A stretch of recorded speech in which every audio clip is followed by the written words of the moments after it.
नमस्कार। Shiv learning education point में एक बार फिर से आपका स्वागत है। आज हम अंतर्राष्ट्रीय शरणार्थी वर्ष 1959 और 60 विषय पर निबंध पढ़ेंगे, समझेंगे। भूमिका। समय समय पर संपूर्ण विश्व को कुछ न कुछ प्राकृतिक और मानवीय आपदाओं का सामना करना पड़ता है। इन आपदाओं से बचने के लिए संयुक्त राष्ट्र संघ कुछ प्रभावकारी कदम उठाता है ताकि संपूर्ण मानव जाति का कल्याण हो सके। इसी प्रकार की आपदा प्रथम विश्व युद्ध में द्वितीय विश्व युद्ध के समय देखने को मिली, जिसे हम शरणार्थियों से जोड़कर देख सकते हैं। इस समय विभिन्न देशों के लोग अपने देश को छोड़कर अन्य देश या भूभाग पर जाने को मजबूर हुए थे। इन सब बातों से हमारे दिमाग में एक प्रश्न उत्पन्न होता है कि आखिरकार शरणार्थी कौन होते हैं और उन्हें यह सब क्यों करना पड़ता है। इसका उत्तर निम्नलिखित वक्तव्य से दिया जा सकता है।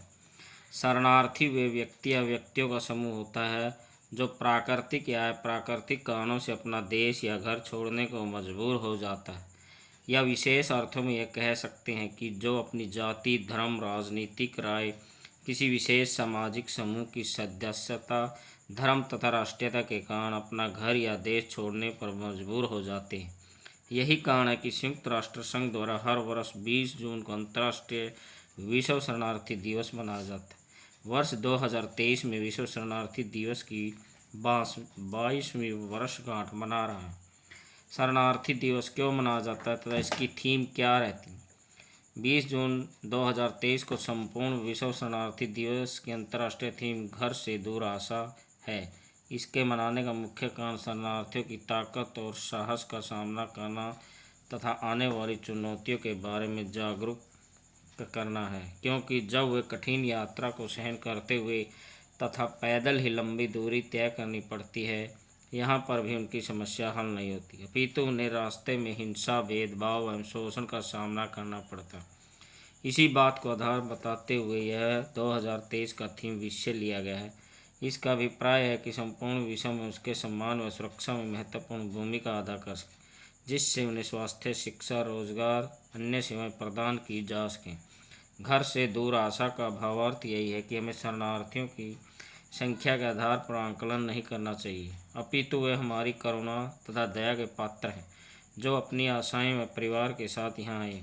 इसलिए हमारा भी कर्तव्य बनता है कि हम उन्हें अपने समुदाय में शामिल कर उनके जीवन को फिर से शुरू करने तथा भविष्य का पुनर्निर्माण करने में महत्वपूर्ण भूमिका निभा सकते हैं। यह सब उन देशों के सहयोग से हो सकता है जिन्होंने उनका स्वागत किया है। शरणार्थी दिवस मनाने के उद्देश्य।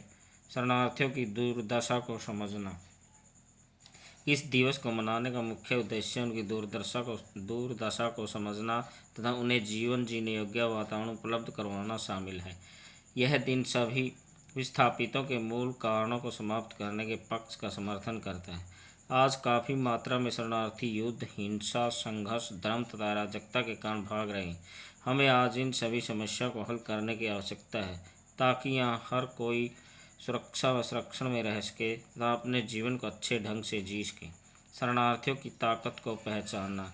शरणार्थी कोई ऐसा या निर्जीव प्राणी नहीं है, बल्कि वे लोग हैं जो राजसत्ता द्वारा स्थायी एवं शोषित लोग हैं। इनके अंदर संघर्षों से लड़ने एवं आपदाओं और चुनौतियों का सामना करने का साहस होता है। अगर हम उनकी इस ताकत व ऊर्जा का सही दिशा में प्रयोग करना चाहें तो उनका भरपूर सहयोग लेकर अपने देश हित तथा उनके पुनर्निर्माण में प्रयोग कर सकते हैं। शरणार्थी कमजोरी नहीं, ताकत है, जिसे अपनाकर हम अपनी तथा शरणार्थियों की ताकत व शक्ति में बढ़ोतरी कर सकते हैं। अतः हम उनकी ताकत को पहचान कर सही दिशा व दशा में लगा सकते हैं। समाज में बहुसंस्कृतिकरण को बढ़ावा।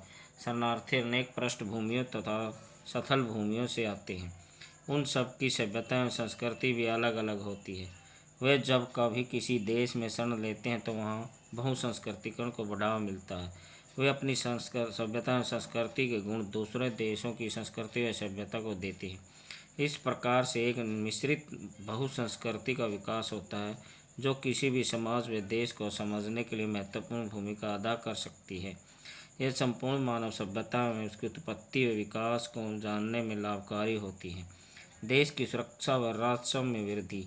कुछ देश अल्प जनसंख्या वाले होते हैं तथा उनकी भौगोलिक व प्राकृतिक दशा उनकी सुरक्षा करने में सक्षम नहीं होती।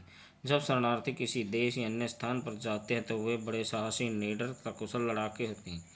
उनके इन गुणों का प्रयोग कर हम अपनी देश की सुरक्षा व रक्षा में वृद्धि कर सकते हैं।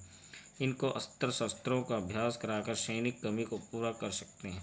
इसी प्रकार ये लोग कुशल श्रमिक व कामगार भी होते हैं।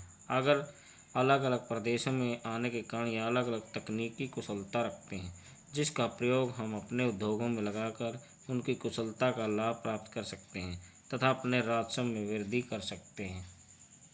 धन्यवाद।